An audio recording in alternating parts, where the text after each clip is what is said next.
Hey everybody, welcome to the Sky Lounge, and this is Cruise Peruse episode number 137, boys and girls. It is Friday. Happy Friday. Friday for all the, the basics out there. Am I going to say that? Maybe. Maybe I am. But what I'm definitely going to talk about, which isn't a maybe, which is a very confirmed thing, is Thursday Night Football. Da, da, da, da. Yeah. Da, da. You stupid son of a bitch.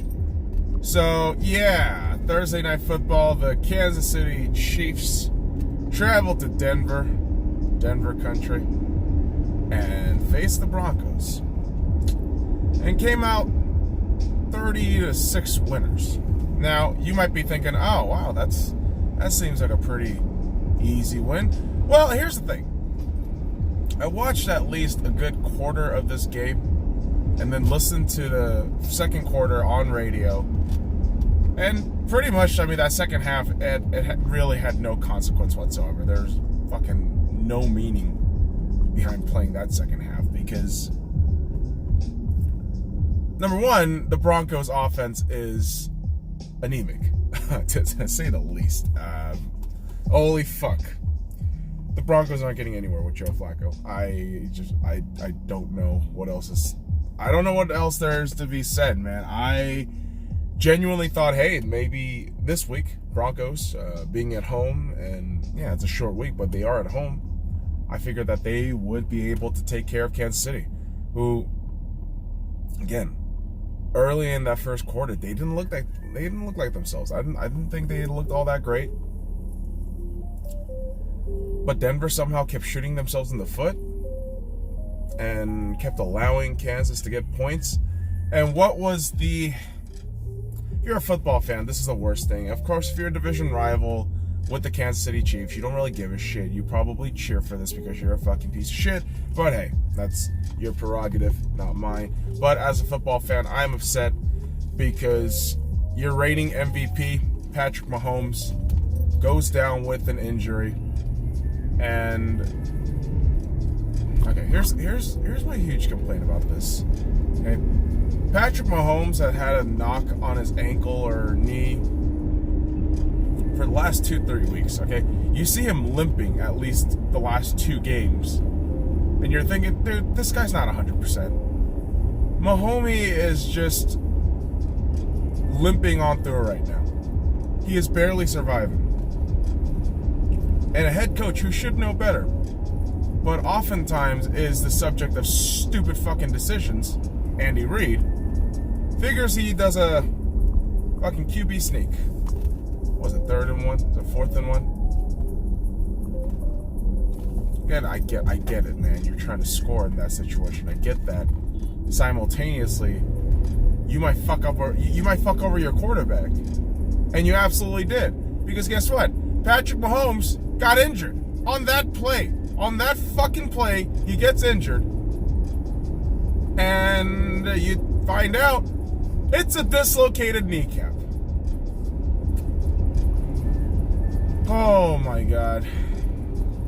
So Patrick Mahomes, it's a dislocated kneecap.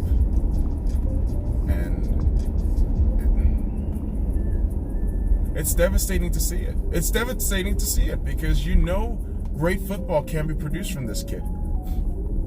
And just how well he can perform, right? And unfortunately, he goes down, and the Madden curse is all too real. Yes, ladies and gentlemen, I'm going to mention the Madden curse because, listen, all the cover athletes of the last however many years on Madden, they are cursed. They're fucking cursed. They get injured, they go crazy, they lose a Super Bowl, they get injured. I mean, holy fuck, dude. It's nuts. It's nuts. And, man, Patrick Mahomes being out is terrible. They had the MRI today, dislocated kneecap confirmed, and he will be out for 4 to 6 weeks.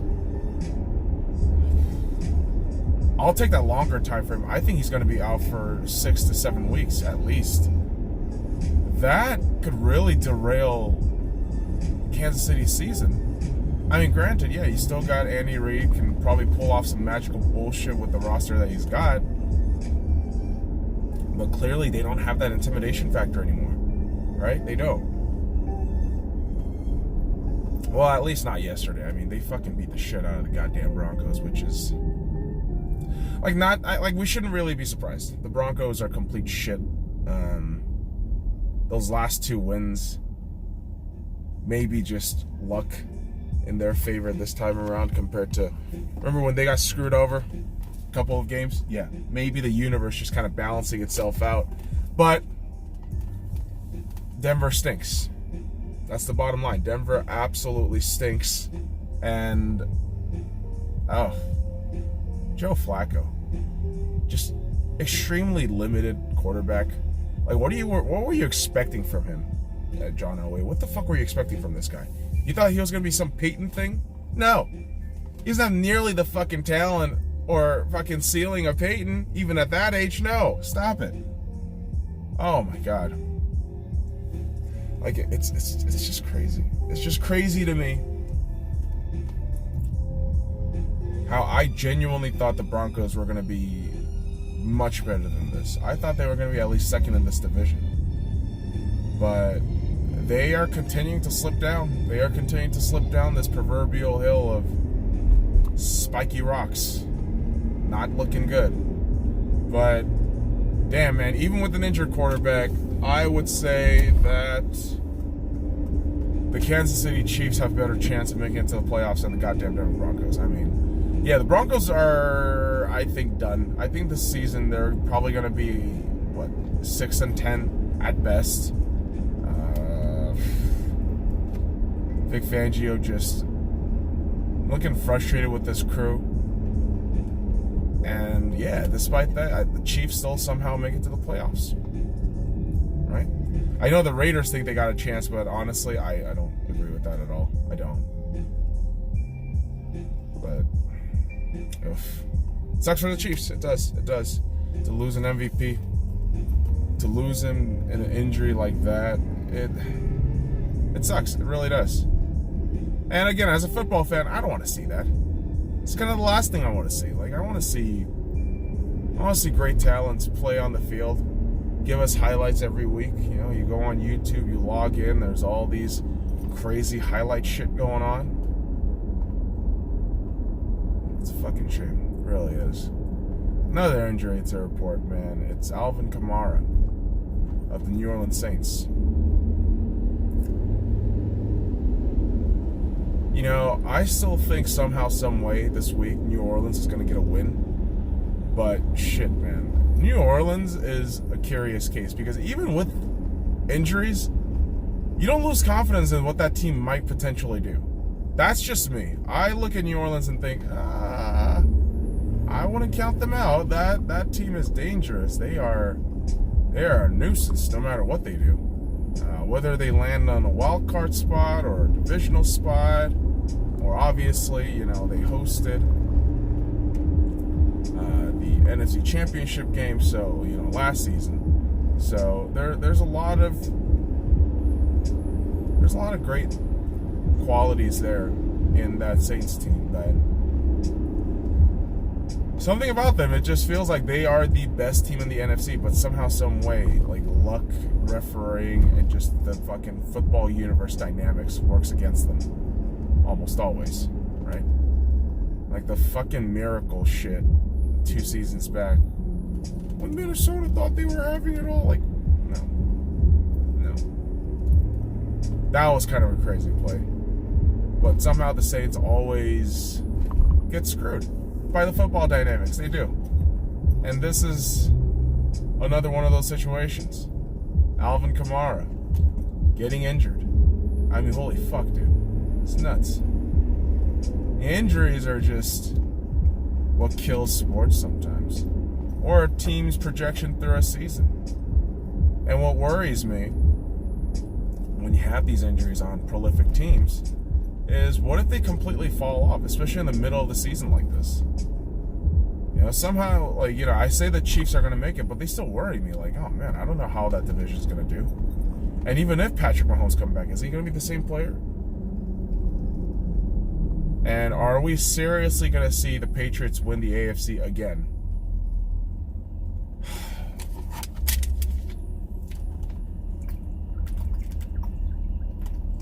Of course, we won't know until it happens, but ladies and gentlemen, it's looking more and more likely that your New England Patriots will dominate in the playoffs again.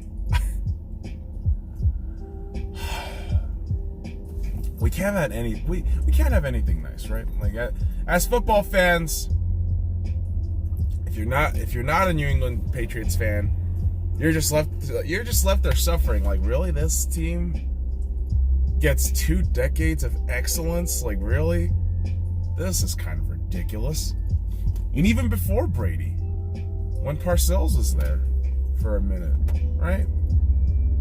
They were good back then.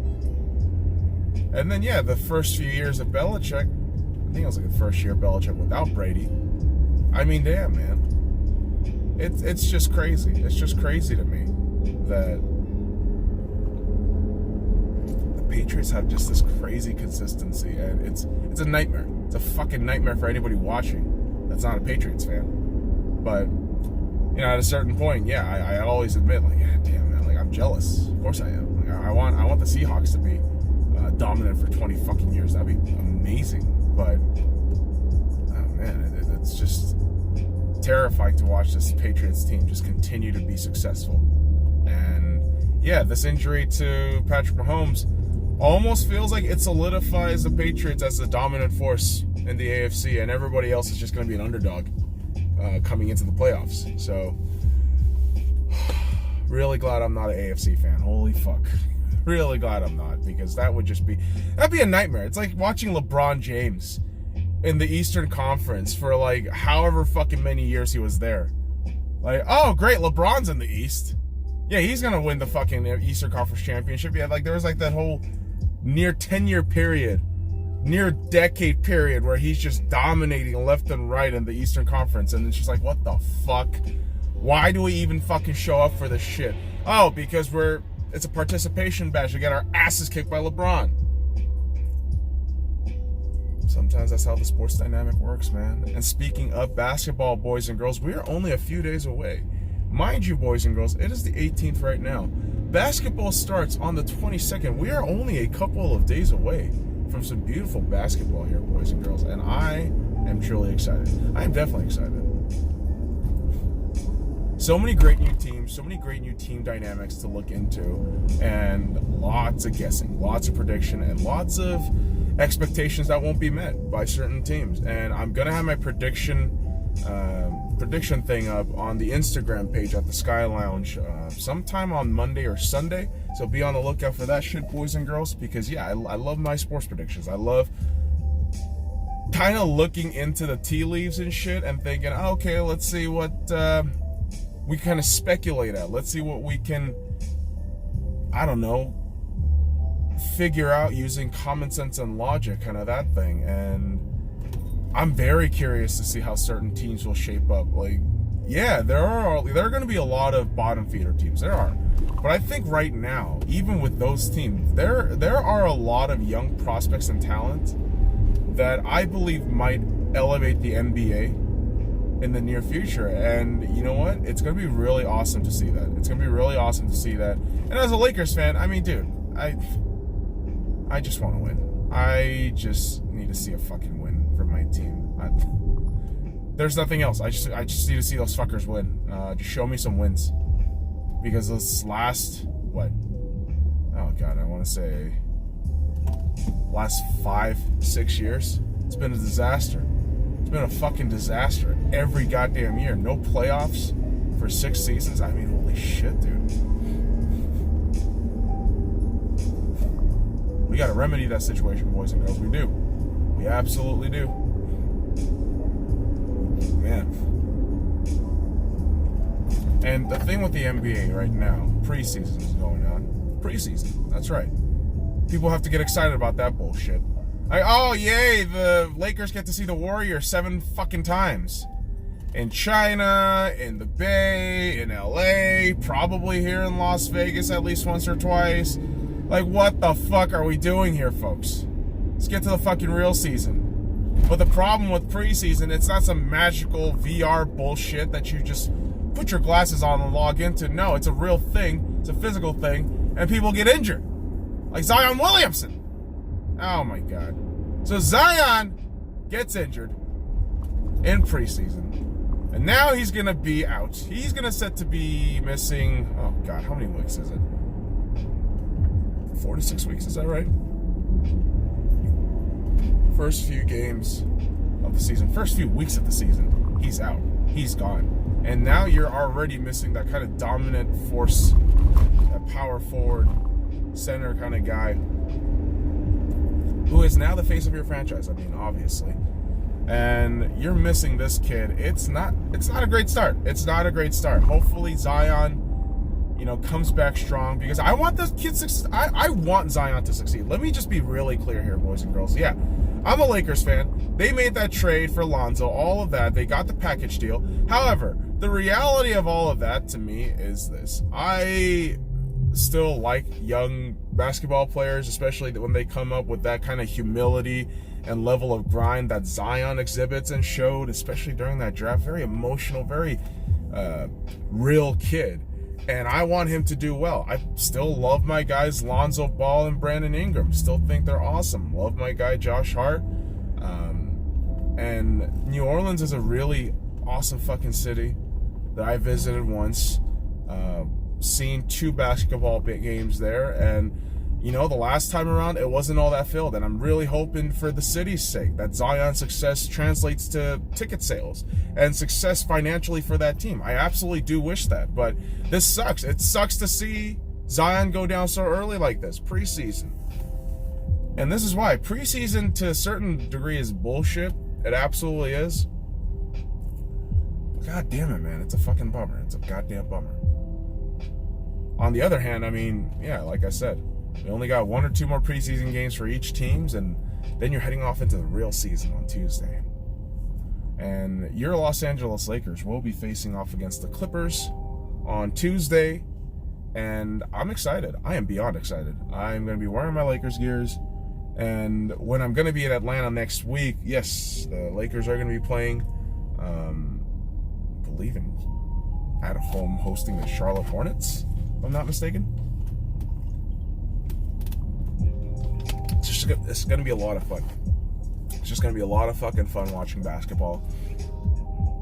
Because, yeah, like I said, as a Lakers fan, all I'm really hoping for is a 42-win season. Just give me 42 wins, and some way, somehow, I'll be happy. I'll be like, okay, cool. It's a massive improvement. And if we get to the playoffs, great. Great. If we get there as an 8th seed, which I think we're closer to the 8th seed than any of the top 2 seedings, I believe. But if that be the case, hey, so be it, man. I mean, let's just get to the playoffs. I mean, once you're there, right? I mean, once you're in the playoffs, you're there. And after that, you just have to navigate your way through, right? You just have to navigate your way through 16 wins. 16 wins, man. I know it sounds really simple, but it is just 16 wins after that. Man, I'm just really hoping this is the year. This is the fucking year. The Lakers get to the goddamn playoffs and hopefully make some fucking noise. Do something. I know a lot of Lakers fans, I mean, especially the casuals, think we're going to win the championship right now. I think this is a very difficult year. I think the way the league has shaped out, especially after the championship in 2019, the dynamics of this league is completely different. Any team in the East that makes it to the playoffs, I believe, have a shot. I believe any team that makes it in the playoffs in the West absolutely have a shot. And I think it's just going to be the Wild Wild West, meaning not literally a Western Conference team winning the championship, but what I mean is a Western Conference team or an Eastern Conference team, any team having a viable chance at winning. Any 16 teams have an viable chance of winning the championship. I'm very excited about that prospect. And I mean, so you get to see a lot more of I'd say a more gritty regular season, because you know the competition is going to be stiff. You know, even like I said, the bottom tier teams, the teams that we don't really count in all the time, the Memphises of the world, the Charlotte Hornets of the world, the Oklahoma City Thunders, who a lot of people think aren't going to do that much, but I wouldn't be surprised if they get to 500. Really wouldn't be surprised, because they are playing without any crazy ego. They're probably going to be playing more team-oriented ball. And yeah, there are going to be a lot of teams that surprise people despite their lackluster roster spots, right?